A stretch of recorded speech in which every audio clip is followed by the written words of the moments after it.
Donc voilà, et justement, on a un invité de marque pour parler e-sport aujourd'hui. Il s'agit de Woulou. Il est très renseigné. Voilà, évidemment, très très bien renseigné, le frérot Woulou. J'espère que tu vas bien. Ah, on l'entend pas, attends. Ça arrive. Désolé, on t'entend pas, Woulou, mais ça va arriver, ne t'en fais pas. Dès qu'on t'entend, on te dit, Amaury, tu nous dis que c'est bon. Vas-y, parle à Woulou. Test, 1, 2, 3, 4. Ah, nickel. Salut Woulou, comment tu vas? Ok. Bah, super. Merci à vous pour l'invitation. Votre message sur Arcane était très intéressant, mais j'espère qu'on pourra parler d'e-sport et intéresser le public également. Évidemment, de toute façon, j'ai aucun doute là-dessus. Hein. Je sais que tu es quelqu'un qui a fait pas mal de live récemment avec justement le Mercato. C'est un streamer maintenant. C'est terminé. Il a fait pas mal de petits happenings, hein, justement, voilà, pour teaser un peu des Mercato. Je l'ai vu faire des danses, etc. il a parfois bien. Voilà, il s'est amusé avec des petits accessoires, hein, on l'a vu. Donc Woulou, toi qui es là, on va pouvoir parler un petit peu de Mercato. Donc avec Alan, principalement, c'est vous deux qui allez surtout échanger par rapport au Mercato LFL. Après, on va parler un peu des articles qui sont sortis sur Ship Esport, qui est donc une boîte que tu as monté avec quelques associés, il me semble, donc tu pourras parler juste après. Donc voilà, il y a eu le salary cap qui a été annoncé en LFL, il y a eu le format de la scène NA aussi qui a été annoncé, qui change totalement. Donc côté NA, c'est assez abusé. Ils changent tous les ans, eux. Hein. Ils changent, non, pas tout tant que ça, mais là j'ai l'impression que c'est vraiment le gros changement cette année. Ouais, quasiment. Hein. Je crois on y reviendra après. Ils aiment bien changer tout le temps, eux. Ils aiment bien. Mais, il y avait le gros changement cette année et du coup ils avaient un gap en fait. C'est pour ça qu'on a eu des changements l'année passée. Riot Games avait déjà prévu qu'il y aurait les gros changements l'année d'après, donc ils avaient réduit le nombre d'équipes et tout en vue des changements qui allaient venir. Ok.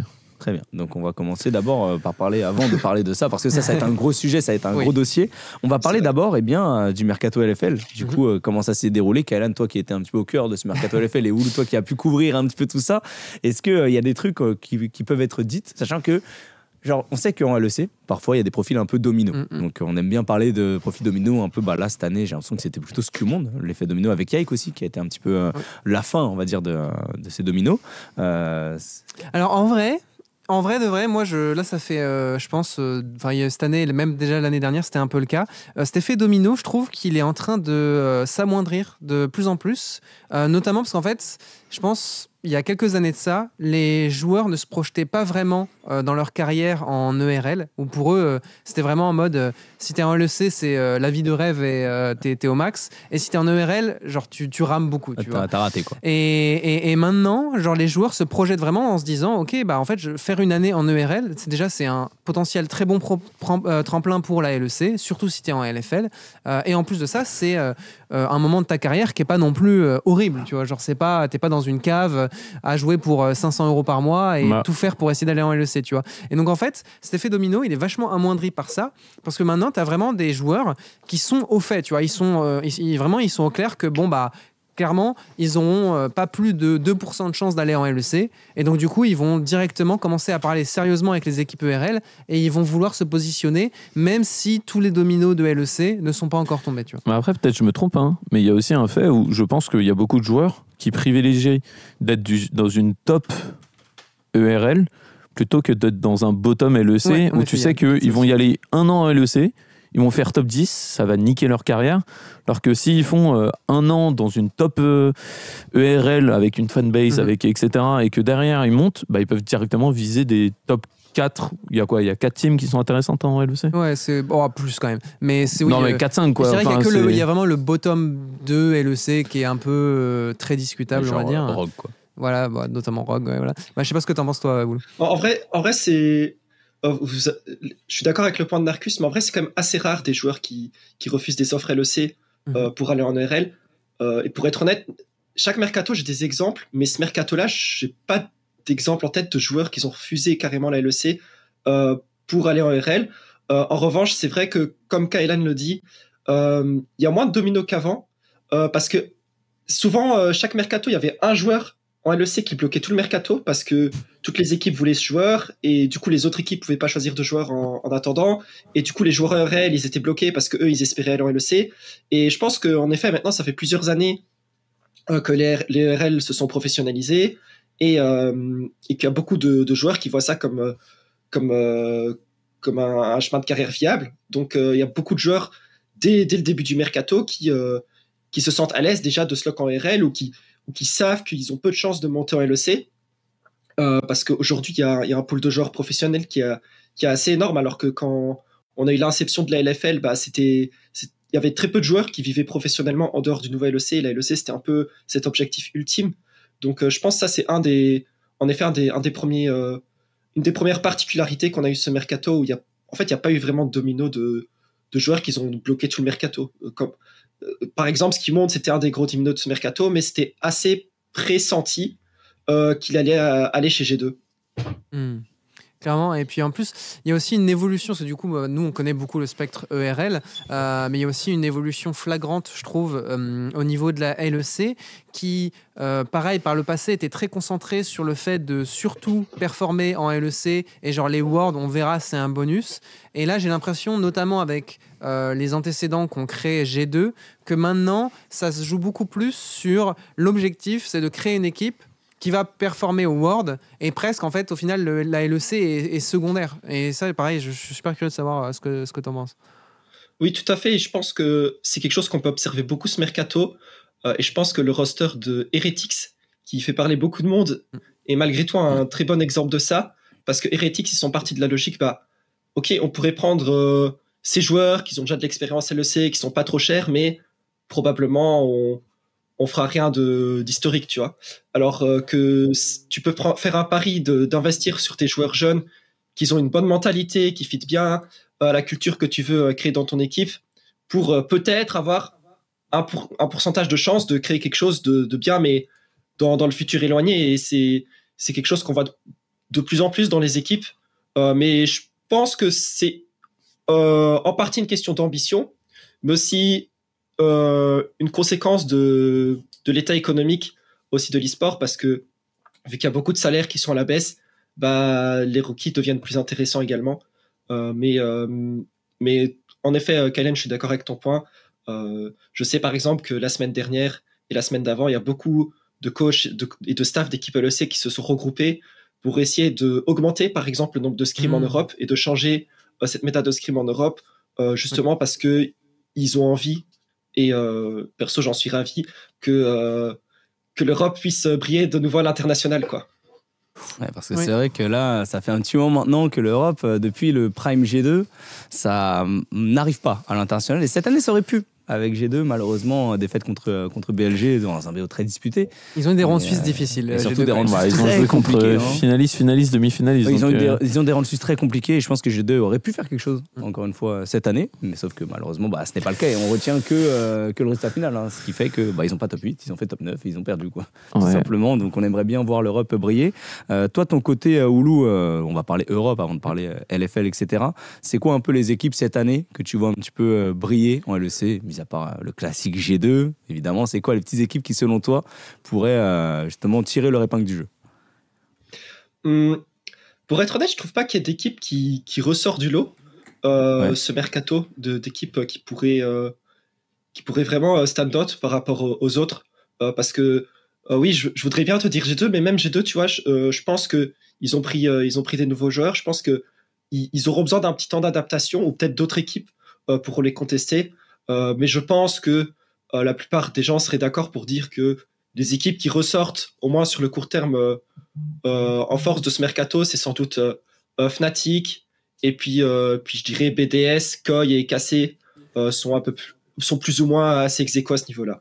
Mais là, c'est juste mon avis personnel, mais si j'observe également les priorités des joueurs sur le mercato, quels joueurs étaient disputés et vers quelle équipe se sont retrouvés, je nommerai ces équipes-là également. Très bien, ok, intéressant. Par contre, j'avoue que Rogue, du coup, est-ce que tu as plus d'infos? C'est quand les infos sur Rogue, là? Parce que j'ai l'impression que, là, ils attendent le rachat, quoi. Ils sont là, ils ont rien. Ouais, alors, je peux donner quelques infos en plus sur Rogue, parce qu'il y a eu quelques évolutions récemment, mais ça, c'est pas un secret. On sait que Rogue, ils veulent vendre leur spot LEC, mais en fait, je peux apporter une petite précision. En fait, Rogue ne cherche pas juste à vendre leur spot LEC, ils cherchent à vendre leur organisation au complet. Parce que la boîte qui est au-dessus, ils sont prêts à arrêter complètement l'e-sport. Et pourquoi c'est pertinent?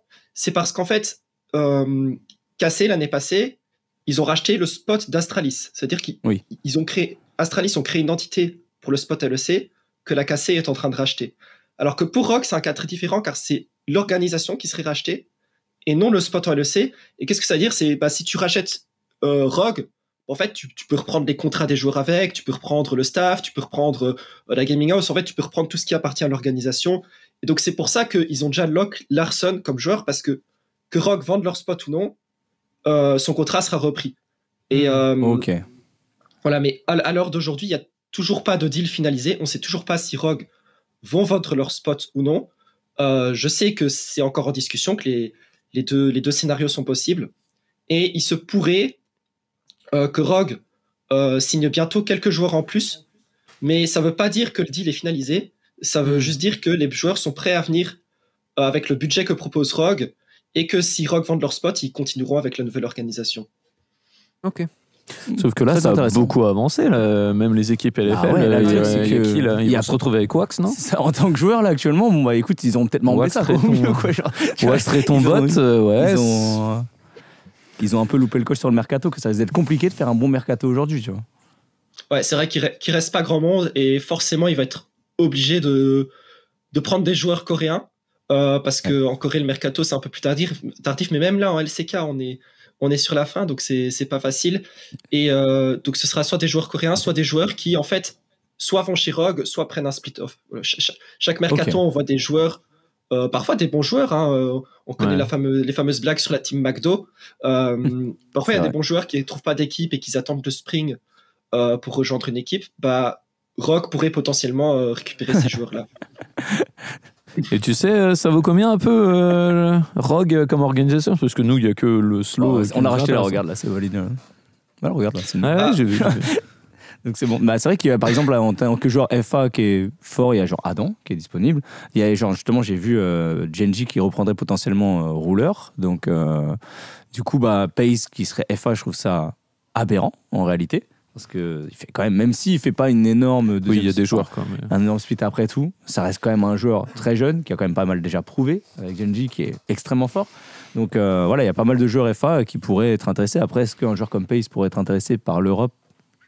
Après, surtout par Rogue, c'est surtout ça aussi. Rogue, parce que l'Europe, tu vois, enfin moi je te dis, genre LEC, je trouve que si tu joues pas dans les top 4 à les top 5 équipes, après j'avoue que je suis pas trop, mais tu sais vraiment, j'ai l'impression qu'il y a le haut du tableau et il y a les équipes où c'est bourbier, tu vois.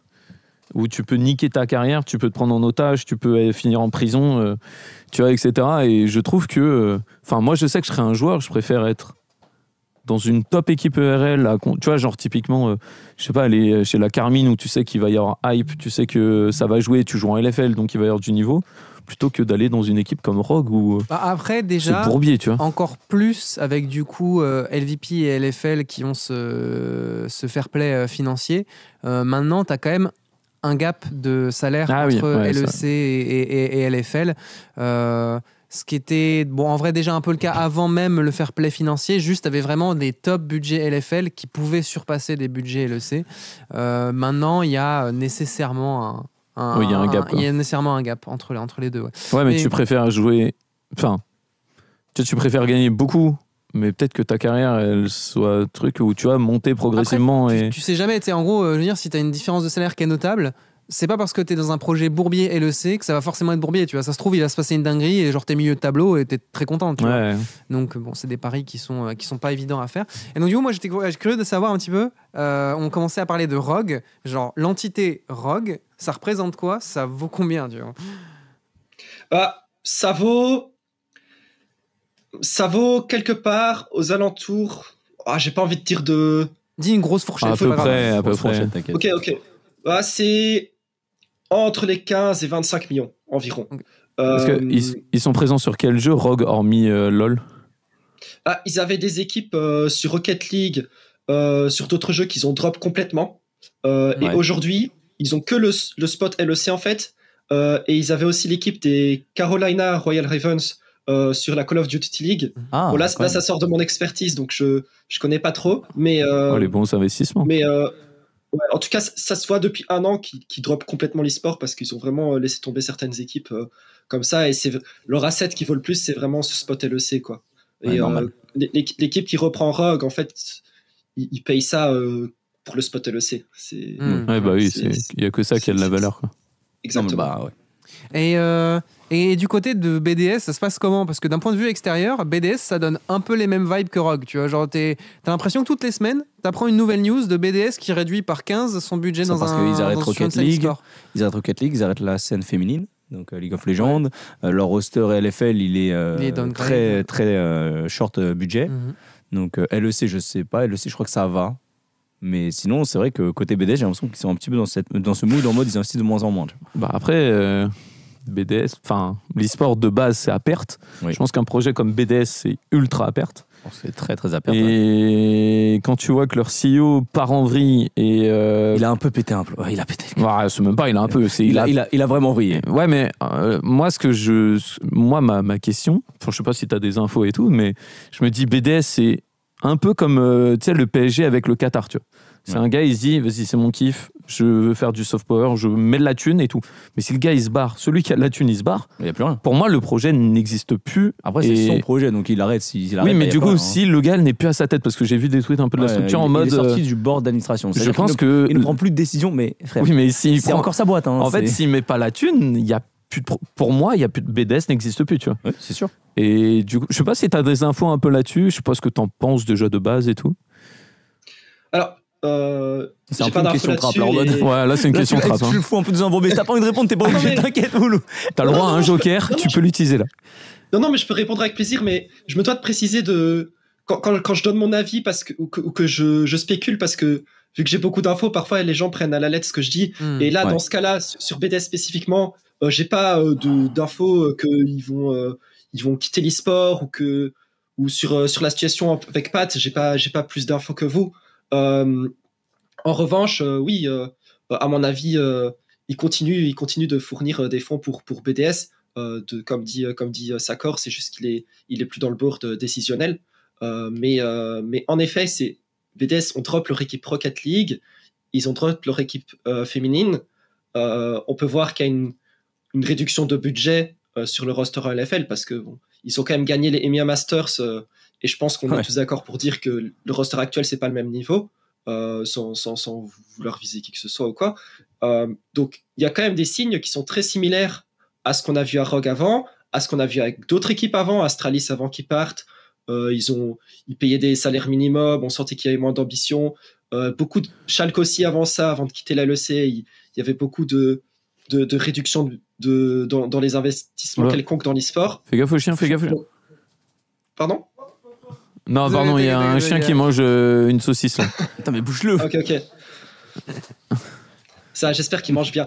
Mais il avait l'air de bien là, il a graillé le repas là.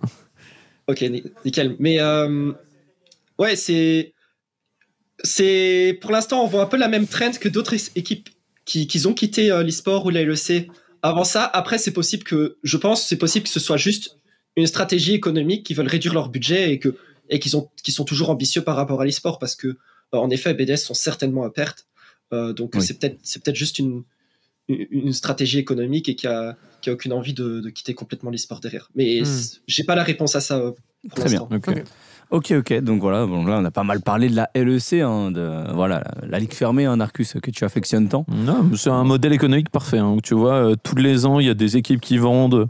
Pour moi c'est une arnaque organisée et voilà, il y en a qui se sont fait des millions, GG à eux. Il y en a qui ont perdu des millions, GG à eux.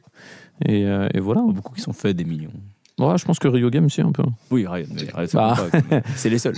Bah ouais, mais c'est eux qui, t'imagines, ils sont en bronzy comme ça. T'imagines, t'es payé pour que des équipes jouent à ton jeu et fassent de la pub pour ton jeu, gratos. Respect. Et tu gagnes de l'argent sur ça. C'est comme si demain, Arcane, la série leur coûtait rien et même ils étaient là en mode c'est notre licence, payez-nous. Que les gens fassent la série. Oui. C'est en mode ça fait de la pub pour leur jeu et en plus tu gagnes de l'argent. Ils ont tout gagné, tu vois. Et GG à Rio, ils sont trop forts. Sont des légendes en effet. Mais maintenant on va parler de la vraie grande ligue, la plus grande ligue d'Europe, qui est donc la LFL, avec justement le mercato LFL qui a eu lieu, qui s'est plus ou moins terminé. Là, qui reste plus grand chose, je crois en LFL. Je crois qu'il doit rester un jungler. Il y a que le jungle de BDS. Voilà, donc le jungle de BDS Academy qui tu fais quoi là? Le jungle. Sors-nous le jungle, qu'est-ce que tu fais? Comme ça, on peut faire une tier list là. Le mercato LFL, en effet, c'est terminé. BDS Academy ont leur jungler. C'est juste que on n'a pas encore sorti l'article, mais c'est fait. C'est terminé avant la LEC, du coup, vu que Rogue sont à la traîne. Bah voilà, bah écoute, merci à toi de cette Tu le information. sors quand en tout cas. l'article? Je sais pas encore, faut encore l'écrire en fait, donc Ok. c'est pas encore. Très bien. En tout cas, la LFL, là, cette année, je la trouve assez cool, assez hype, honnêtement. Encore une fois. Je trouve que malgré tout, les équipes qui sont arrivées un petit peu tardivement ont réussi à faire un bon mercato. Je pense à Job Life, particulièrement, qui, je trouve, en dépit de leur arrivée en LFL, parce que c'est arrivé très tard, ils ont commencé leur mercato assez late, il me semble, ou Lou, je sais pas si tu pourras confirmer. Ils ont quand même un roster qui est sympa, je trouve. Ouais, ils ont commencé assez late, mais je pense que justement, eux et beaucoup d'équipes qui s'étaient peut-être attendues plus vers le bas du tableau ont profité justement de ce fait dont on parlait plus tôt, qu'il y a moins cet effet domino, où d'abord il y a les équipes LEC, puis les meilleurs joueurs LEC qui vont dans les top pick LFL, parce que maintenant, en fait, tout le mercato s'est passé en même temps, donc il y a des joueurs qui ont attendu la LEC, qui sont attendus des meilleures équipes, alors que les top équipes LFL se sont déjà lock, qui du coup sont allés dans d'autres équipes LFL, et ça crée des opportunités pour des équipes comme Job Life de récupérer des gros profils. Non, franchement, c'est pas mal. Aussi l'arrivée d'ici Japon Corp, qui sont arrivés assez fort, avec Samedi Prime en bot lane quand même, Howling en top lane, que l'on connaît, qui a joué justement chez BKR aussi. Donc voilà, ils ont une grosse line-up. Théocax, un petit peu profil rookie en jungle, et Certus, profil vétéran, anciennement, Misfits, il me semble, le Certus, qui a dû... Oui. Qui avait, qui est passé chez Misfits en tout cas par le passé. Qui avait bien dominé, il me semble, à la LFL fut un temps. Donc la line est plutôt cool pour l'équipe arrivante, qui a du coup pris la place d'Aegis, parce qu'Aegis du coup a perdu ses up and down et se retrouve donc à quitter LoL cette année. Enfin, même pas D2. Ils ont juste drop simplement. Drop LoL cette année, tout simplement. Donc voilà un petit peu au niveau du mercato. J'avais une question. Toi, c'est qui le profil qui est un petit peu bloqué dans cette LFL, qui a été un petit peu privilégié par la majeure partie des équipes? C'est qui le joueur, tu vois, qui aurait pu être contesté, tu vois? C'est qui, c'est bon. Ouais, toi, je sais que tu sais, mais Boulou aussi, il le sait. En vrai, c'est une question difficile parce que pareil que l'effet domino, chaque année, il y a un joueur qui est contesté par toutes les équipes. Là, j'ai pas vraiment de profil en tête. J'entendais Kylan qui disait que lui, je serais curieux à qui tu penses, parce que moi, je pense pas à certains profils qui se distinguent particulièrement. Moi, je sais que... Enfin, je suis d'accord qu'il n'y a pas genre un profil comme les années passées où genre tout le monde le voulait. Mais je sais que dans les profils qui ont été... très contest. T'as notamment tu vois, t'as Ragnar qui, je sais, discutait avec beaucoup de monde. On a Exakik aussi, non? Exakik, il me semble qu'il y avait trois équipes sur lui, non? Je parlais pas avec énormément de monde, mais ouais, beaucoup de monde parlait à Exakik, parce qu'en fait, en gros, tout le monde savait un peu à demi-mot qu'il serait pas en LEC. Donc du coup, t'as legit toute la LFL qui s'y intéressait. Donc je pense, Ragnar et Exakik, c'est probablement les deux profils qui ont le plus fait parler d'eux, en tout cas.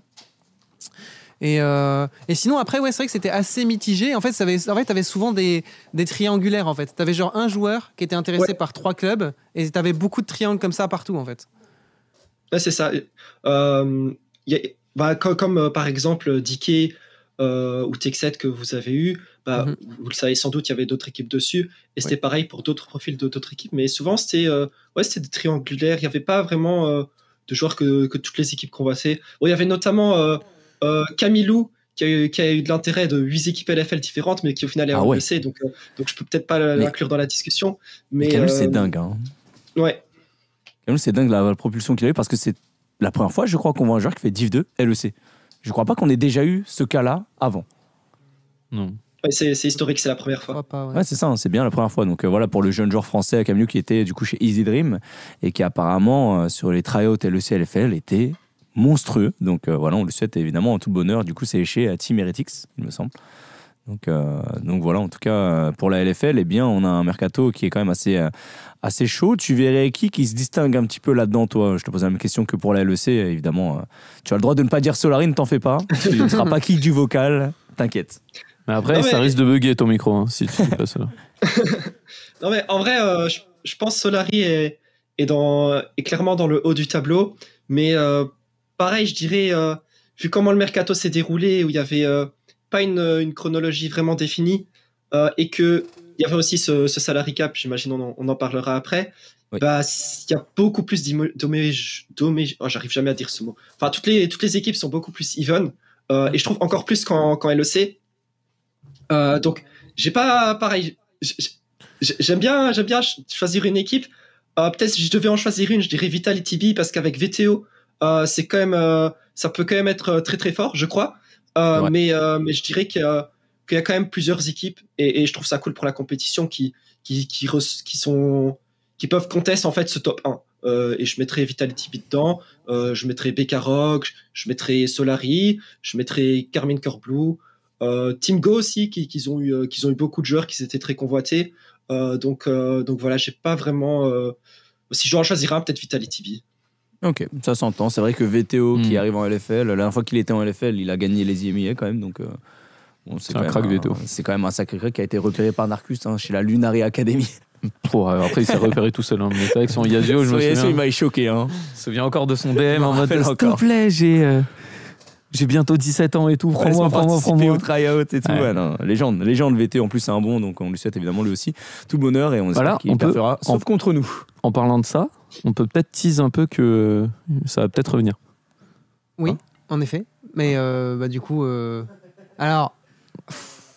Ah voilà, là j'ai mis Kalen dans un bourbier. Tu parles des. Ok, je vois de quoi tu parles. Alors, oui, là je l'ai mis dans un bourbier. Il parle de plein de choses. Mais viens, on en parle après. On en parle après entre nous, tu vois. Genre, vraiment que tu veux en parler maintenant, mais bon, ça. Non, c'était juste ça. Il y avait un petit rapport et je me suis dit, allez hop. Ok, voilà, bref. Mais Kalen sous le bus et voilà. Voilà, on travaille, il se passe des choses. Soon, TM, tout ça, et là LFL c'est cool. Voilà. Je vais en dire plus. Je vais en dire plus rapidement. Tu sais quoi? Vas-y, sur l'académie, on va refaire des tryouts pour refaire une équipe. Voilà, donc ça va refaire des tryouts en live pour l'équipe féminine. Donc on a gardé des profils du coup qui seront encore chez nous l'année prochaine, mais on devra en trouver d'autres et on refera des streams, des tryouts en stream. Voilà. Et en parlant de ça, j'ai vu, je sais pas si vous avez déjà fait ça, mais j'ai vu un article sur Shippy Sport du coup. Ouais. Qui parlait un peu du mercato féminin avec Rim. Ouais, ça fait mal. J'ai vu que ça s'est intéressé à la scène féminine et ça a fait un article qui m'a fait un petit peu mal au cœur. C'est pas encore officiel, mais bon, voilà. Selon les rumeurs, il y aurait des équipes qui auraient réussi à déloger des joueuses de chez nous, quoi. Des joueuses très talentueuses. Très, très talentueuses. Mais bon, bref, on va parler avant ça. On va revenir un peu sur la LFL. Désolé, Oulou, pour ce petit aparté. Vous faites bien de parler de la scène féminine parce que avec Shippy Sport, on ambitionne aussi de couvrir tout le mercato là-bas en espérant donner la visibilité à cette scène également. Mais ouais, j'ai entendu les mêmes rumeurs que vous. Surtout qu'en plus, j'ai vu le tweet, ça fait des stats en vrai. Ouais, en même temps, en fait, en gros, sur la scène féminine, parce que l'article parle notamment de Kaltis et qu'elle aurait potentiellement changé de rôle par rapport au changement qu'ils voulaient faire chez G2. Et pour le coup, c'est vraiment, je pense, c'est le porte-étendard de la scène féminine parce qu'elle est clairement vue et tout le monde est d'accord pour dire que c'est genre la meilleure joueuse de la scène féminine. En tout cas, c'est celle qui allait au plus haut niveau sur les scènes mixtes. Et donc, du coup, clairement, elle fait part d'elle. Très bien. Donc voilà, en tout cas pour la scène féminine dont on aura plus de nouvelles prochainement, comme l'a dit Narcus qui a mis Kalen dans un bourbier. Non, on va ça revenir va, rapidement ça va. et parler de la LFL avec justement le dernier article qui est sorti, il me semble, hier, qui concerne le salary cap, donc en LFL, qui est désormais officiel, qui du coup avait été teasé par Shippy Sport, qui est sorti hier par le Twitter LFL officiel. Donc voilà, c'est bon, avec justement le règlement financier sportif qui explique que du coup les équipes ont le droit à 250 000 € annuels pour les joueurs. Donc ça, c'est la pocket qu'ils ont le droit de mettre pour les joueurs. Par contre, si jamais ils dépassent cette pocket-là, ils doivent payer une taxe qui équivaut à 100% de l'augmentation. Ouais. En gros, en fait, pour faire simple, c'est à 250 000 € de salary cap. Imaginons ton budget annuel, c'est pas 250 000, c'est 280 000. En fait, en gros, tu vas devoir payer 30 000 à la ligue et 80% de ces 30 000 seront reversés aux autres équipes et 20% seront reversés à la ligue. Ok, voilà, vite les gars, mettez 1 million les gars, mettez 1 million comme ça on retouche l'argent, let's go. Et 20% à la ligue. Et 20% à la ligue quand même. Petit billet quand même au cas où en mode hop. Bien. Non mais franchement ça c'est cool et je trouve ça bien justement pour l'e-sport, parce que l'e-sport c'est à perte, on le sait, et ça évite qu'il y ait des équipes qui fassent grimper un peu les salaires, ce qu'il y a par exemple sur Rocket League. Aujourd'hui Rocket League, il y a des équipes qui ont fait monter les salaires cette année de dingue, et du coup si jamais tu fais partie du big free on va dire, c'est des 5 chiffres par joueur quoi, donc c'est énorme. Et donc, ça fait que tous les joueurs qui peuvent contester ces équipes-là, maintenant, demandent à peu près ces salaires-là, ou en tout cas, vont essayer de s'y rapprocher le plus possible. Et du coup, sur Rocket League, c'est un petit peu le Far West. Là où, du coup, en LFL, maintenant, il y a un petit peu ce règlement-là où, justement, les équipes ne pourront pas trop abuser. Évidemment, les équipes qui veulent en abuser pourront toujours trouver des moyens, justement, de... Ouais, mais tu donnes de la thune à tout le monde et au final, c'est... De te payer plus ou alors de donner des avantages. Mais est-ce que toi, de ton côté, tu as ressenti, Oulu, par rapport au mercato, que justement, des équipes qui avaient peut-être un peu moins de budget pouvaient être plus attractives, justement, par rapport à cette règle-là, et que du coup, les équipes qui avaient plus d'argent galéraient peut-être potentiellement un peu plus cette année à prendre les bons joueurs? Ou est-ce que c'était pas du tout le cas? Parce que c'est possible que ce soit pas le cas. Moi, je n'ai pas du tout les infos. Alors, je trouve que c'était le cas, mais plus dans le sens où les équipes qui avaient un bon budget galéraient à sécuriser des joueurs, plutôt que l'inverse, parce qu'il y a quelques équipes qui étaient déjà et qui le sont toujours bien en dessous, assez en dessous des 250 000, et du coup, cette différence de budget les affectait toujours. En revanche, il y a eu énormément de scénarios où des équipes galéraient à sécuriser des joueurs parce que tu peux pas surenchérir à l'infini, et du coup, c'est beaucoup plus le roster qui fait la différence, ou le fait de si t'es une équipe académique ou non, parce que si t'es une équipe académique, tu peux toujours jouer sur le fait que tu peux offrir des opportunités en LEC.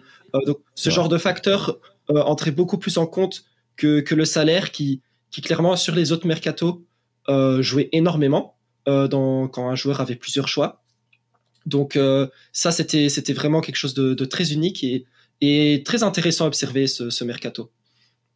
Ouais, clairement, il a été très dynamique, et en plus, alors je pense que c'est parce que c'était la première année aussi du salary cap, mais il s'est aussi passé quelque chose qui était un peu bizarre, c'est qu'en fait on a eu les infos officielles que très très très tardivement, et même en vrai, il y a eu une grosse partie du mercato qui avait été fait alors qu'on n'avait même pas les infos sûres de ce qui allait se passer. Parce qu'en fait, en gros, ça doit être géré entre Webedia et Riot. Et en fait, en gros, ils ont besoin de l'aval du légal de Riot pour pouvoir le mettre en place, etc. Donc, c'est un peu galère. Et c'est ça. Par contre, d'un point de vue légal, moi, je sais que j'avais beaucoup parlé à l'époque avec un gars de Rio. Il me disait que ça, c'était interdit.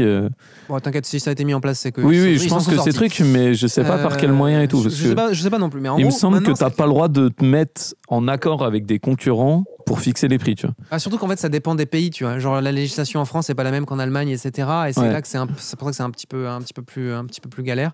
Donc ça, j'avoue que je saurais pas te dire. Moi, je sais juste que voilà, on nous a donné le papier, c'est l'information qu'on a eue. Et en fait, le truc, c'est que l'information claire de OK, ça va être 250 000 et ça va concerner que les joueurs, on l'a eu super tardivement, parce qu'en fait, il y a eu plein de versions. En fait, déjà, il y a eu plein de versions sur les montants. Il y a eu des versions où c'était joueur plus coach. Il y a des versions, c'était joueur plus tout le coaching staff, d'autres c'était juste le head coach. Voilà, il y a eu beaucoup de choses qui ont été sorties, et nous on n'avait pas les infos, et en fait arrivé un moment, toutes les équipes se sont mis d'accord sur bon allez, ça va être globalement ça, YOLO, et si c'est pas bon, on verra, tu vois. En gros, ça s'est un peu passé comme ça. Je suis ravi d'entendre que j'ai eu les bonnes infos, parce que c'est exactement le même suivi que j'ai eu. Moi, au début du mercato, je suis sur mon stream, faut attendre un peu pour les infos LFL, parce qu'il y a ce salary cap qui doit être mis en place. Et puis au final, c'est bon. En fait, le mercato il commence et c'est pas complètement mis en place. Mais Oulu, est-ce que tu peux nous sortir un article, des détails et tout? Donc de mon côté aussi, c'était un peu galère à suivre aussi. Bon, j'imagine que c'était encore plus compliqué pour les équipes, parce qu'il y avait ce degré d'incertitude par rapport aux signatures des joueurs. Mais oui, comme tu dis, de ce que j'ai suivi, toutes les équipes ont respecté ce montant des 250 000 euros avant même que ce soit complètement mis en place. Parce que, ça. Et niveau équipe, on est surtout content qu'il n'y ait pas eu de merde niveau légal. Parce qu'en fait, en gros, le plus gros. Parce que voilà, les discussions qu'on a avec Riot et Webedia se passent relativement bien de manière générale par rapport à ce genre de sujet.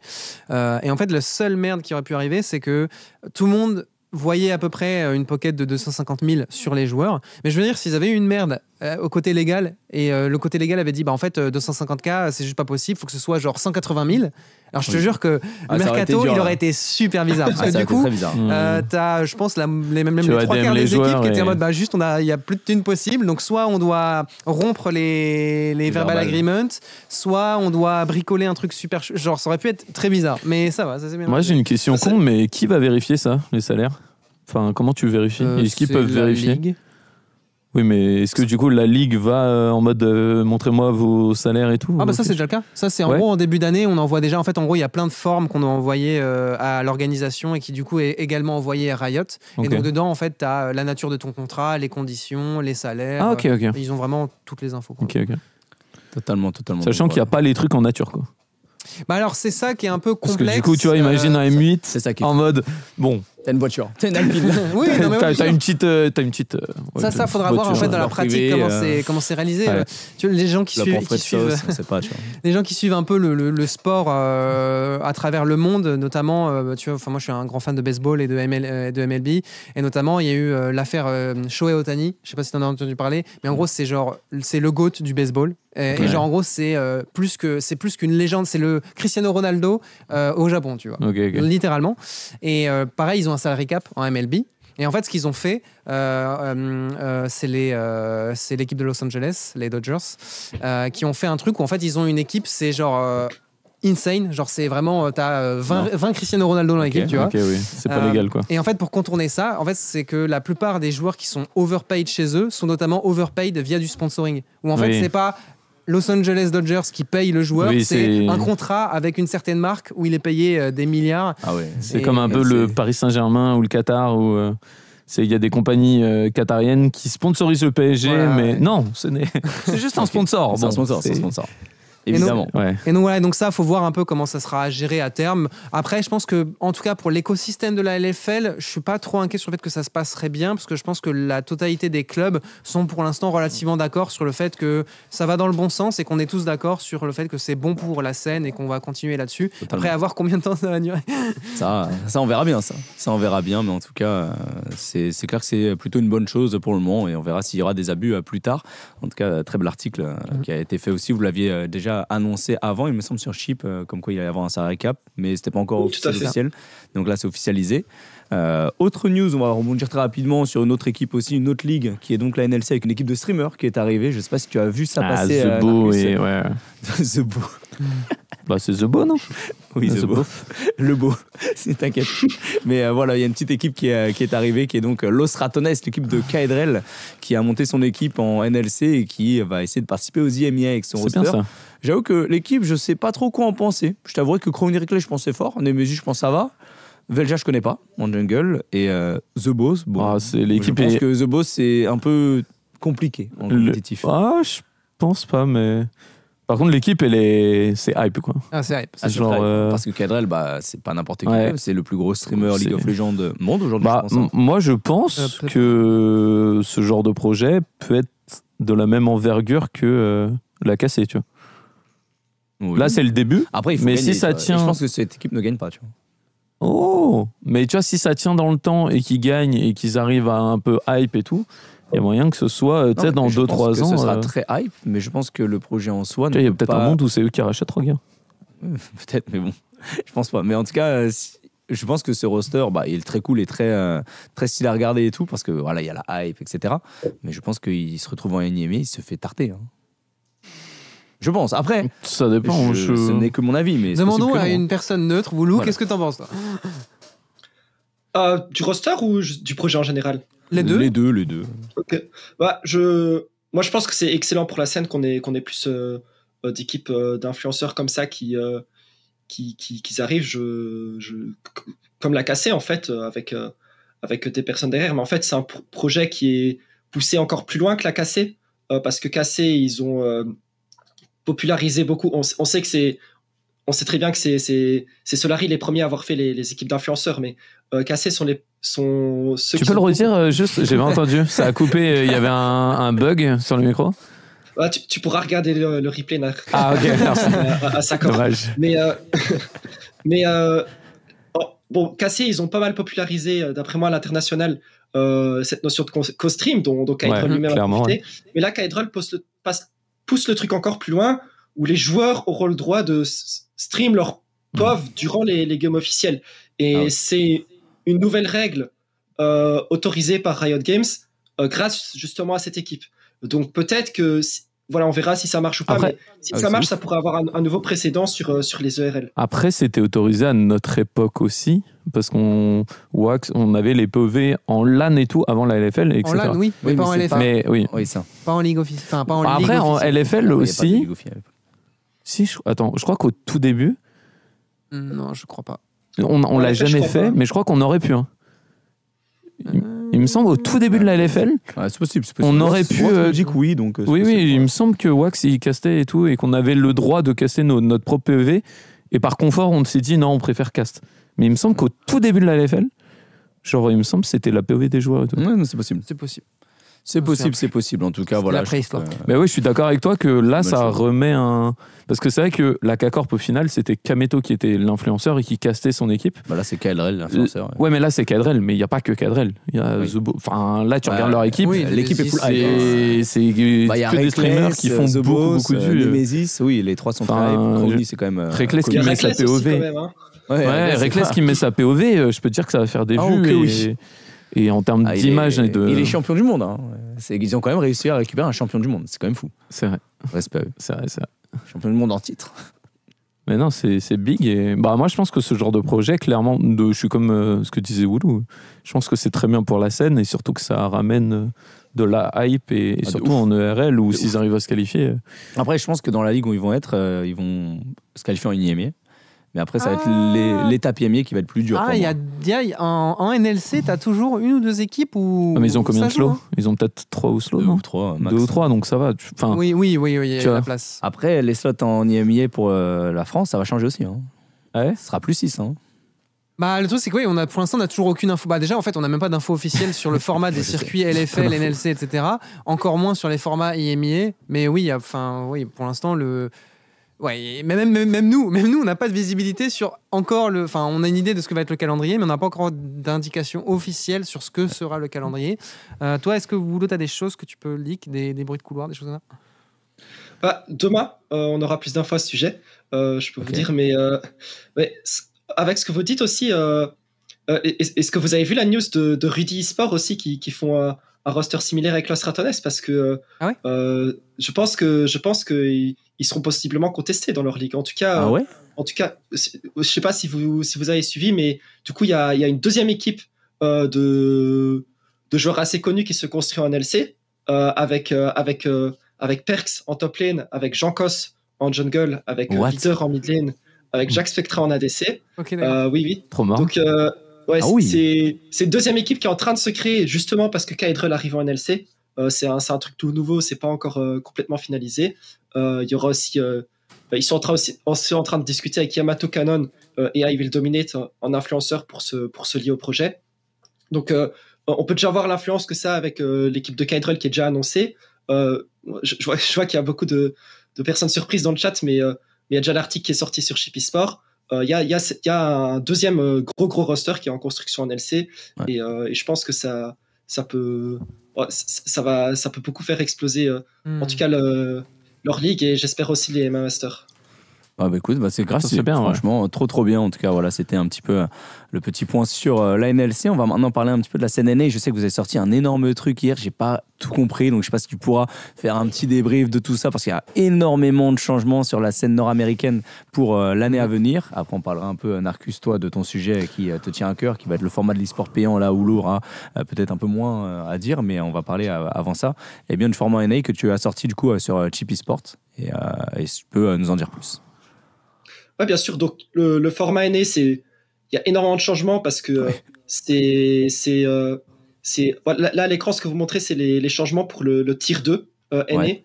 Mais en gros, le gros changement pour l'année à venir, c'est l'Amérique du Nord qui fusionne avec le Brésil ainsi que l'Amérique du Sud.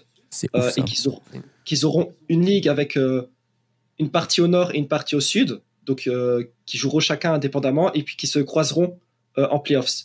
Et puis là, la news que vous avez montrée à l'écran, c'est à quoi ressemblera le tier 2 d'Amérique, où en gros, au lieu d'avoir une ligue en dessous, bah, c'est un peu peut-être comme les ERL, où chaque région, ils auront leur propre ligue. Donc voilà, il y aura une tier 2 américaine, une tier 2 brésilienne, une ligue pour le Chili, le Pérou, l'Argentine et tout. Donc voilà, au final, ça ressemble un peu au ERL, je dirais, mais je pense le gros truc, c'est vraiment cette fusion en tier 1 entre l'Amérique du Sud et l'Amérique du Nord qui feront qu'une région, la LTA, et qu'ils auront 3 spots au Worlds ensemble, et qui indique, je pense, d'après moi, un peu l'échec qu'il y a eu en LCS, de se créer une audience avec des fortes personnalités derrière, comme on a réussi à le faire en Europe. Mais du coup, genre, la LCS, c'était une ligue fermée. Il y a des gens, ils ont investi des millions là-dedans. Là, du coup, il y en a qui sont fait scam, là, non? Là, c'est plus fermé. Là, on le voit, il y a justement la possibilité de monter. Alors, c'est à moitié fermé. En gros, c'est toujours une ligue fermée. Mais il y a un spot de la ligue pour lequel il y aura un tournoi de promotion chaque année. Donc là, il y a toujours le débat avec Narcus, les ligues fermées et les ligues pas fermées. Mais là, en fait, Riot, ils ont fait, on va faire entre les deux. Mix, quoi. Et donc, en fait, il y aura un guest spot, ça s'appelle un spot d'invité. Et chaque année, il y aura un tournoi pour déterminer qui détiendra ce guest spot. Et mais donc là, il est détenu par TSG. Mais aussi, comme tu dis, chaque équipe ont dû payer leur place en LCS dans la ligue franchisée. Et forcément, avec ces changements, Riot Games ont dû dire au revoir à des équipes qui ont payé leur place. Et donc, la solution est simple, c'est Riot ont donné de l'argent à ces équipes-là pour qu'ils puissent quitter la ligue. Ils ont proposé beaucoup d'argent, donc il y avait même trop d'équipes qui voulaient quitter la ligue parce qu'on n'a vu que 5 qui étaient prêtes à rester. Et du coup, ça aussi, c'est une news qui est sortie. Il y a 100 Thieves qui en fait voulaient aussi quitter la ligue, mais Riot Games ils ont fait non, mais attendez, il y a trop d'équipes qui partent. S'il vous plaît, prenez l'argent, mais restez dans la ligue temporairement. Et donc c'est pour ça que c'est vraiment un bon système. Hein. Voilà, pas du tout un truc mafieux et tout. C'est propre. Hein. Je te jure, les NA, il n'y a plus personne qui veut jouer. Alors quand même. NA, ça a peur cette année. FlyQuest, cette année, c'était cool à suivre, tu vois. Ouais, mais après, je pense que la thune est... Mais du coup, c'est intéressant. Ok, donc en gros, parce qu'il y a beaucoup moins d'équipes, parce que du coup, maintenant, il y a des équipes brésiliennes, des équipes du sud-américaines. Et du coup, il y a des équipes qui voulaient se barrer de la ligue. Intéressant. Ouais. C'est grave intéressant. Et du coup, ce guest... sont barrés. Pardon ? Ouais, j'allais dire, du coup, ce guest spot, il tourne quoi qu'il arrive, l'équipe invitée, donc imaginons année 1, t'as, je sais pas quelle équipe, voilà, une équipe qui est invitée, qui joue toute l'année, qui perd bien, imaginons ils sont genre 2e de la ligue, à la fin de l'année, ils vont quand même devoir défendre leur spot contre des équipes qui viennent de la ligue inférieure ? Oui, exactement. Donc là, cette année, ce sera DSG, Disgist, qui est l'équipe de Toast, qui est un streamer nord-américain qui est très connu là-bas. Ouais. Et donc, ils ont eu ce spot. Et en fin d'année, ils devront jouer contre la meilleure équipe du tier 2 pour conserver leur spot indépendamment de leurs résultats. Alors, même s'ils font champion, ils font champion de NA et ils vont devoir, imaginer quand même défendre leur titre et leur place. Imaginez ils se font reléguer. C'est débile. Ça n'a aucun sens. Mais c'est un peu, après, c'est un peu comme l'image de Valo en VCT, sauf que VCT, c'est différent. Tu prends un slot, mais tu le prends en personne. Entre guillemets, tu rentres, tu montes dans la ligue supérieure en VCT. Et comme mate. Ouais, mais si tu fais top 4, je crois que tu restes. Ouais, c'est assez flou après, j'avoue, sur Valo. J'ai pas. Mais ce sera comme Valorant. C'est le même système que Valorant, en fait. C'est juste que vu que là, c'est la première année, ils ont donné un spot à une équipe qui a envoyé leur candidature. Mais après, ce sera comme Valorant. Mais c'est vrai qu'en théorie, après, à voir quand tout le règlement sort, mais en théorie, là, on pourrait avoir une équipe qui gagne les Worlds, mais qui se fait demote en tier 2 Amérique. C'est une dinguerie. En pratique, ça arrivera jamais. C'est très marrant, ça. Ouais. Ah, ça arrivera jamais, mais rien que... En fait, c'est débile. J'aime pas que Riot Games... Mais... Tu sens qu'il y a des douilles et tu sens que c'est juste en mode... Attends, est-ce qu'on fait le meilleur système d'un point de vue sportif ou argent ? Et j'ai l'impression que argent, c'est vraiment genre en mode... Non, argent quand même. Après, l'argent, ça met tout le monde d'accord. Oui, mais... Enfin, je sais pas, Riot Games pourrait créer un écosystème merveilleux, trop équilibré, trop faire, trop bien être un modèle, et ils sont là en mode... Non, l'argent quand même. Et bon, c'est le nerf de la guerre, hein, malheureusement. Ouais, mais ça marche, hein. Je sais pas, je trouve que c'est dommage parce que c'est dommage. Perso, je trouve ça pas mal. Et les gars, dites-vous que si ça marche bien en Amérique, on aura sans doute pareil en Europe. Et du coup, si vous gagnez les MMA Masters, vous pourriez être temporairement. C'est mon rêve. Hein. Moi, je te dis, hein, je pense que ça, je trouve ça assez cool. Je pense, c'est ma take. C'est que nous, on vise le long terme avec Solari. Et dans 4-5 ans, ce système de on met 20 millions pour aller jouer en LEC, on doit faire des prêts, on doit prendre des gens dans notre board qu'on connaît pas trop et qui ont peut-être des trucs et tout. Et voilà, on prend un gars de BDS qui fait des tweets, mais il a de la thune et tout. Je pense que tout ça, ça va se péter la gueule. Moi, je vous dis, tout ça, ça va se péter la gueule. Ça, et je l'ai toujours dit. Là, on voit tous les ans, il y a des équipes qui se barrent ou des trucs en mode on rogue, on prend des rookies et on veut se barrer, etc. Et je pense que nous, on joue le long terme. Nous, on joue Vegar avec Solari et on scale. J'ai toujours dit, la bulle, un moment.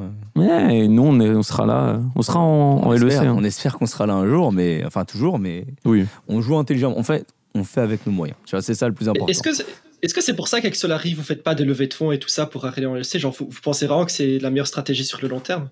Bon, après... en fait, si on ferait une levée de fonds, ça serait plutôt pas spécialement pour la LEC. Ce serait pour développer le projet au global et faire des trucs qui pourraient nous rapporter de l'argent. Tu vois, ce serait pas spécialement pour aller en LEC. Après, évidemment, si on peut aller en LEC, on irait, mais juste que c'est pas l'objectif là et c'est pas une priorité du tout. Dans le sens où là actuellement, les conditions qui sont mises en place pour aller en LEC, c'est selon nous, c'est du scam. Voilà, c'est du scam. C'est trop cher pour ce que c'est. C'est typiquement dans une ligue où en plus de ça, actuellement le niveau est trop faible pour en plus ça faire des résultats à l'international. C'est guess, tu vois. Enfin, franchement, je trouve qu'il y a rien qui va aujourd'hui pour aller en LEC. Je trouve que c'est un plan qui est bourbier, tu vois. Typiquement, tu préfères avoir 40 bars partout en France, etc., qui te rapportent de l'argent, ou d'être en LEC et perdre de la thune. Et ton seul moyen de gagner de l'argent avec la LEC, c'est de prier pour qu'il y ait un autre pigeon qui te le rachète encore plus cher.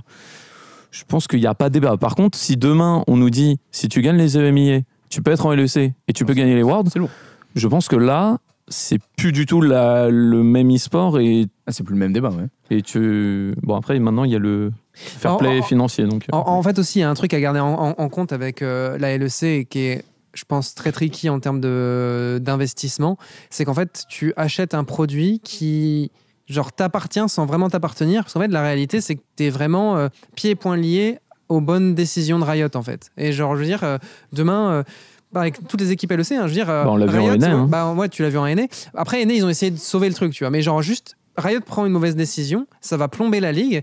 Ils reprennent une mauvaise décision derrière, ça replombe encore plus la ligue. Et en fait, toi, t'es pas du tout maître de ton produit, tu vois. Alors que, je pense, par exemple, tu vois, pour Solari, on est resté globalement maître de ce qui se passe à Solari, parce que voilà, on prend nos décisions, etc. Et on dépend de personne. Tu vois, je veux dire, si demain Riot, il décide de plomber la LFL, en vrai, ce qui s'est passé avec la Div 2, tu vois, la réalité, c'est qu'on avait un projet en Div 2 qui était très sexy. Riot, on plombait la Div 2, on pouvait plus avoir de slot en Div 2. Aujourd'hui, on est encore là, ça nous a pas, ça a pas handicapé la boîte, tu vois. Et je pense que ça, c'est quelque chose qui est important pour Solari. C'est qu'on veut rester un peu sur les rails, et je pense que la LEC c'est très dur pour ça, c'est que t'es vraiment t'es pieds et poings liés des décisions de personnes que tu fais et juste tu contrôles rien en fait. En parlant de Div 2, t'as des news un peu de la Div 2 et de tout l'Open Tour ou pas du tout, c'est pas du tout encore sorti et tout? Si, j'ai déjà sorti quelques infos Div 2 sur Chip Esport. On sait notamment qu'il y aura 8 équipes. On sait qu'il y a des nouveaux venus également. Avec le projet Blue Stars, mais aussi Skill Camp et Valiant, qui sont deux structures qui viennent de l'Open Tour. Donc en France, en vrai, il n'y a pas trop de changements dans la structure LFL, Division 2 et puis l'Open Tour, contrairement aux autres RL où en fait, dans la majorité, la Division 2 a été supprimée, tout simplement. Donc pas tellement de changements à ce niveau-là. Okay. Ouais. Et d'ailleurs, ça pour les viewers qui n'auraient pas forcément suivi sur pourquoi ça évolue de cette manière-là, c'est quand même jusqu'à maintenant, Riot, quand en France, voilà, pour expliquer clairement, en France, c'est Webedia qui s'occupe de la LFL. Et en fait, c'était pareil pour toutes les autres RL. C'était pareil pour l'Allemagne, pour l'Espagne, c'est qu'il y avait une entité comme Webedia qui s'occupait de la Ligue allemande, de la Ligue espagnole, etc. Et en fait, Riot demandait à ces entités-là, comme Webedia en France, de non seulement faire la division 1, mais aussi de faire la division 2, et aussi de faire la division 3. Ouais. Et en fait, c'est ça qui a sauté, c'est que maintenant, Riot n'impose plus à ces entités de s'occuper d'autre chose que la meilleure division nationale. Donc en fait, aujourd'hui, si Webedia voulait, Webedia pourrait ne plus s'occuper de la division 2, ce qui, il me semble, pour l'instant, est toujours le cas. Mais c'est pour ça, en fait, que dans tout plein d'autres RL, les divisions 2 sautent. C'est que toutes les entités comme Webedia étaient surtout intéressées par le fait d'avoir le meilleur niveau national. Et en fait, la division 2, c'était pas un produit super intéressant. C'est celui qui se vend le plus. Ça se vend le plus. C'est là où il y a un vrai truc à faire, on va dire, pour eux. Et donc, du coup, maintenant qu'ils n'ont plus d'obligation de Riot, juste ils droppent le projet, quoi. Mais du coup, en tout cas, la division 2... Pour la division 2, peut-être on y arrivera, pas cette année en tout cas. Je pense que Webedia doit faire quelque chose au moins bien, parce qu'il y a beaucoup de RL où en fait l'organisateur de la ligue qui a un partenariat avec Riot saute, alors qu'en LFL on garde Webedia, et en plus de ça Webedia maintenant s'occupe aussi des EMEA Masters et pourrait même reprendre d'autres ligues, donc oui, je pense que la LFL et Webedia font partie des RL qui se portent le mieux, quoi. Oh, clairement. Non, mais en vrai de vrai, Webedia, ça va. Ils s'occupent bien du projet, etc. Ils font du bon boulot, franchement. Je pense que les FL Days, c'est un banger. Je pense que toutes les deux, même si je suis beaucoup critique envers Webedia, au final, ils ont fait du bon taf sur la LFL. Oui, c'est vrai. Et voilà, il y a des bons trucs où. Ce qui m'amène du coup au dernier sujet. Le dernier sujet qui est donc, justement une déclaration de celui qui s'occupe, qui est tout en haut, justement, des RN, de notre cher Bamar, comme on l'adore évidemment, qui justement a une déclaration comme quoi, eh bien, voilà. Sur son article, sur l'article qui a été mis, il aurait dit une phrase comme quoi, eh bien, l'e-sport, le futur de l'e-sport devra être payant si jamais il veut être pérenne. Tu vois. Alors, déjà, pour amorcer le sujet, il a lui-même répondu, corrigé ce tweet d'article il spécifie ne pas être diffusé gratuitement ne veut pas dire que le viewer devra payer, mais que le diffuseur devra payer des droits. Donc typiquement, si demain M6 veulent diffuser la LFL, ils payeront des droits à Webedia pour pouvoir justement le diffuser sur leur canal. Sur la Coupe de France par exemple, avec France TV Slash qui a payé les droits de la Coupe de France, et du coup ce sont les équipes qui en ont retouché un petit billet, avec évidemment les organisateurs qui touchent aussi leur petite part du billet, mais où il y a de l'argent qui est redistribué aussi aux équipes. Oui. Après, ça ne veut pas dire qu'à l'avenir, ils ne réfléchiront pas à un système où le viewer paiera aussi. Évidemment. Mais ce n'est pas non plus le sujet principal de la réflexion. Voilà. Je pense que le problème là-dedans, c'est que là, à l'heure actuelle, je trouve que le modèle, c'est le mieux possible, c'est que toutes les équipes peuvent caster leur game, leur équipe. Donc un peu être proche, et je pense qu'il y a beaucoup de fans de la cassée qui regardent parce que c'est Kameto qui caste. Je pense que chez nous, c'est pareil. Il y a beaucoup de gens où, tu vois, genre, c'est ton club, tu as envie de voir un peu les gens que tu suis, etc., sur ta chaîne. Et c'est vrai que là, il y a deux discours dans le discours, parce que là, on l'a vu avec la Coupe de France, vu que c'était sur France TV, on n'avait plus le droit de caster, etc. C'est ça. Et du coup, ils enlèvent quelque chose, et je pense que c'est un truc où, en France en tout cas, c'est les gens, dites-moi dans le chat, mais je pense qu'ils sont pas mal attachés à ça. Tu vois. Je suis d'accord. Je préfère voir le caster de ton équipe, tu vois, qui justement va être un peu biaisé sur le cast, qui va gueuler pour les bons moves de ton équipe, etc. C'est normal. Tu vois. Ouais, ça c'est le premier point. Et le deuxième point, c'est du coup, un peu, et il y a eu beaucoup de réactions en mode si c'est payant, parce que il y a toujours l'appât du gain, et je pense que l'argent est toujours, et si demain il y a un gars qui vient de dire hey, je te mets 1 million sur la LFL pour te racheter la LFL, il y a beaucoup d'équipes qui vont dire oh bah oui, on va gagner de l'argent, et derrière le gars qui vend 1 million, bon, il aura des sponsors, mais il va peut-être se dire en mode allez, je vais mettre un petit abonnement à 4 € ou à 5 €, en mode et voilà.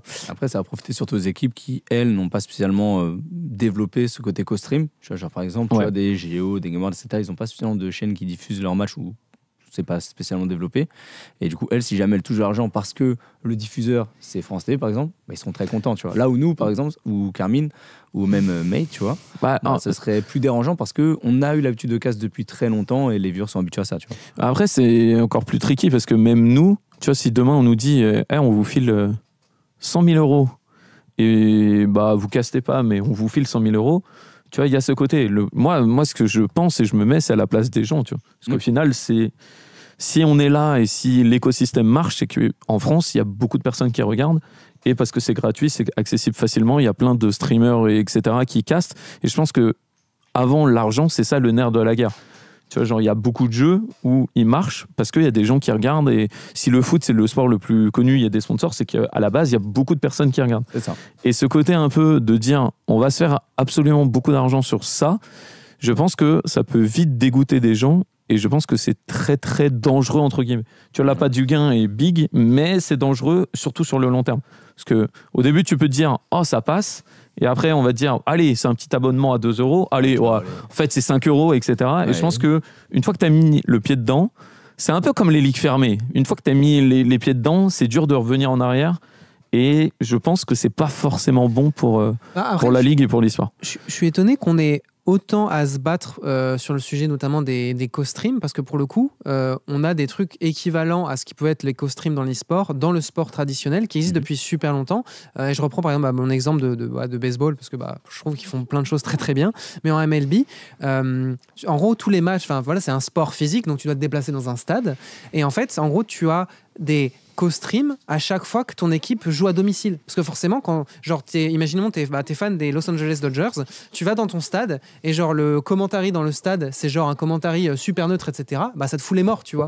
Ou alors pire encore, le commentary, il est vraiment biaisé vers l'équipe qui affronte ton équipe de cœur. Pareil, tu deviens zinzin, tu vois. Ouais. Et donc du coup, ils ont leur propre cast pour leur stade, mais aussi pour les stations radio du coin, pour la chaîne télé du coin, etc. Et donc ça, c'est littéralement le co-stream du sport. Ouais, tu vois. C'est trop bien. Et c'est hyper commun, c'est accepté. Et genre juste, tu sais que si tu es fan des Los Angeles Dodgers, tu as une plateforme sur laquelle tu vas pouvoir suivre un match de ton équipe avec des gens qui vont commenter et qui sont eux aussi fans de ton équipe. Et juste, c'est normal, tu vois, parce que clairement, si tu te déplaces dans un stade et que dans les oreilles, tu as un mec qui te cheer chaque fois que ton équipe prend un but, frère, tu deviens fou, quoi. Logique. Au foot, tu vois ça, les gens ils pètent des câbles des fois sur des commentateurs Canal ou c'est biaisé. C'est en mode pro une équipe ou pro l'autre Ouais, normal.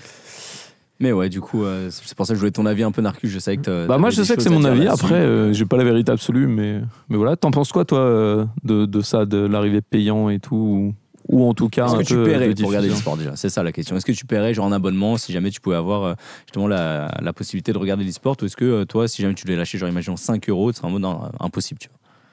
Je paierais d'office parce qu'aujourd'hui c'est mon métier. Oui, évidemment, mais en frais de société, si c'était pas ton métier, il paierait en frais de société. Donc. Non, mais si j'étais un fan random, moi c'est pas sûr. Et en tout cas, j'ai beaucoup d'amis qui suivent un peu l'e-sport de loin, et je suis sûr que eux le feraient pas. Et ce dont je suis persuadé, c'est que s'il fallait payer pour regarder l'e-sport, ça limiterait énormément l'audience et le nombre de gens qui regardent.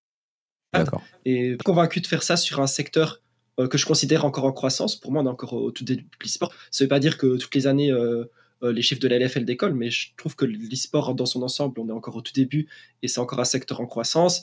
Et je sais aussi que dans le sport, Kylian parlait du sport également, qu'il y a beaucoup avant de demander des abonnements pour regarder ou de vendre des droits de diffusion, il y a eu des années de croissance sur des décennies parfois, et je pense que limiter aujourd'hui les co-streams, limiter qui peut regarder les games, je pense que ça va beaucoup ralentir la croissance de l'e-sport. Donc même économiquement, je suis pas convaincu que ça marchera. Donc voilà, moi perso, je suis pas très fan de cette idée, parce que j'ai envie que l'e-sport devienne quelque chose de big, et j'ai peur que ça limite trop à ça. Je pense qu'aujourd'hui les co-streams apportent trop à l'e-sport pour qu'on puisse s'en passer, et je pense qu'il faut que ça reste accessible à tout le monde.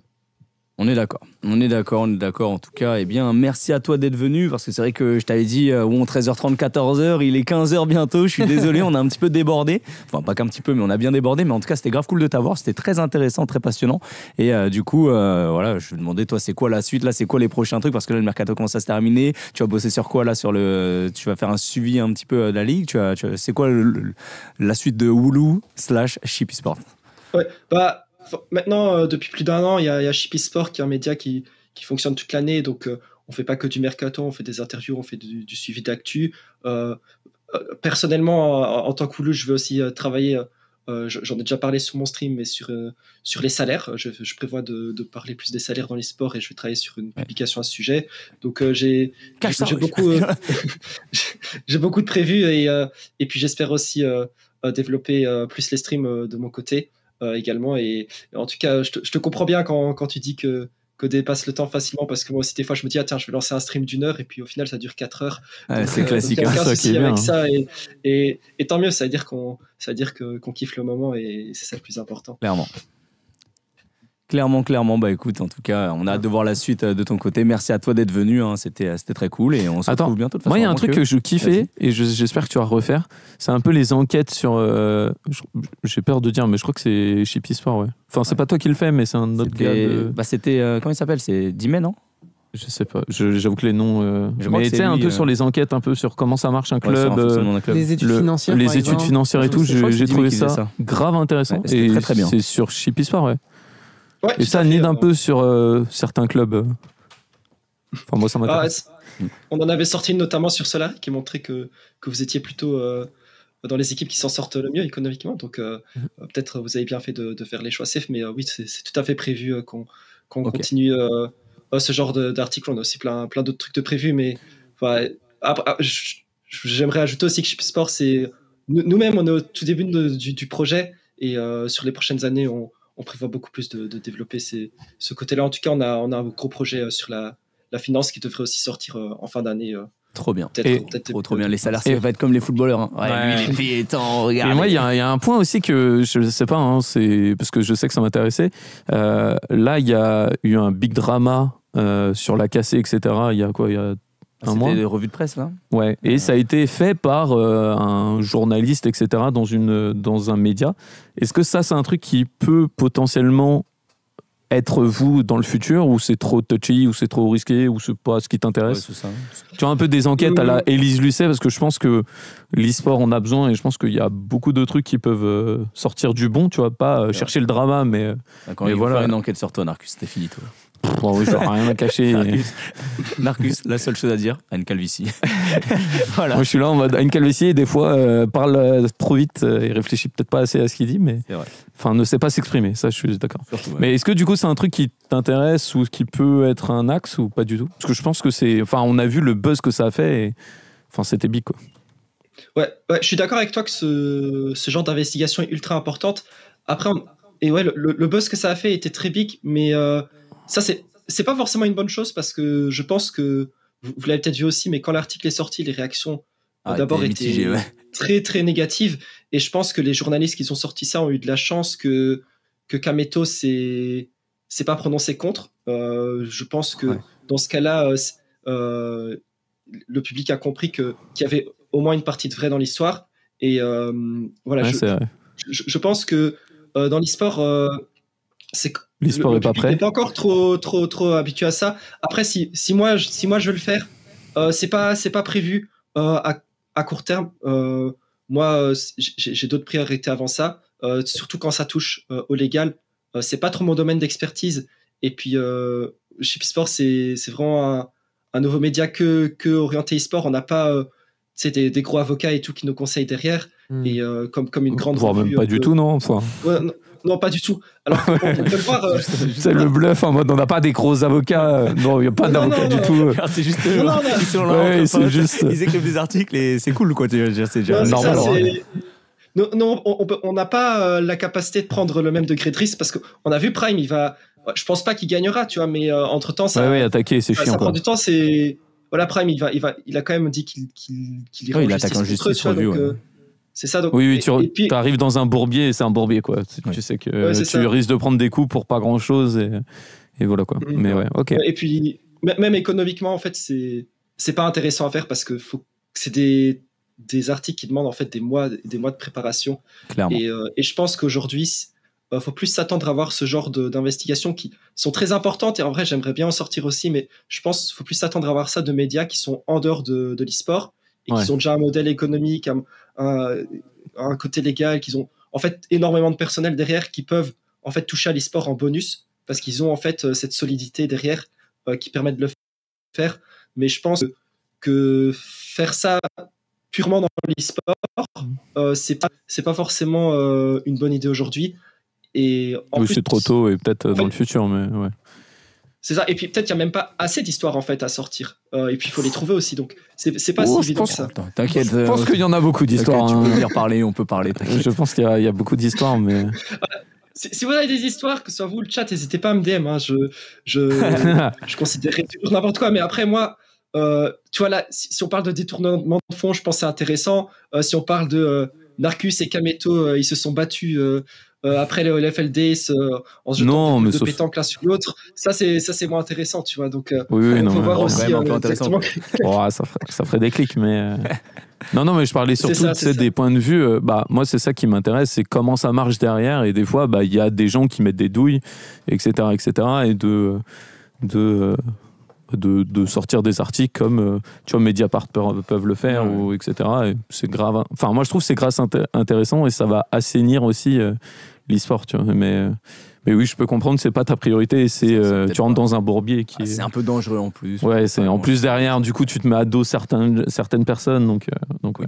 Non, tranquille. De toute façon, continuez de vous développer comme vous le faites, c'est très bien et on verra à la suite, de toute façon, de votre côté. En tout cas, c'est très lourd ce que vous faites et voilà. Donc félicitations à Oulou.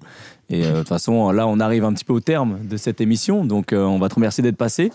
Et on va te laisser passer une bonne journée parce que là, j'avoue, 15h03, il est l'heure de manger le couscous de Dé. Là, je commence à avoir faim, ça change à dans 1 heure, moi. Donc, le pauvre Dé, il est arrivé. Mais là, du coup, ça doit être froid là maintenant, non? Ah, ça va être froid, on va le mettre au micro-ondes. Mais merci Woulou en tout cas pour le temps et toutes les insights, c'est grave cool. Yes, merci à toi Woulou, salut. J'espère que c'était intéressant. Merci énormément à vous de m'avoir invité. C'était un plaisir. Merci à toi d'être venu, c'était trop cool. Merci à toi. Ciao. Yes. Ciao. Salut les gars. Salut.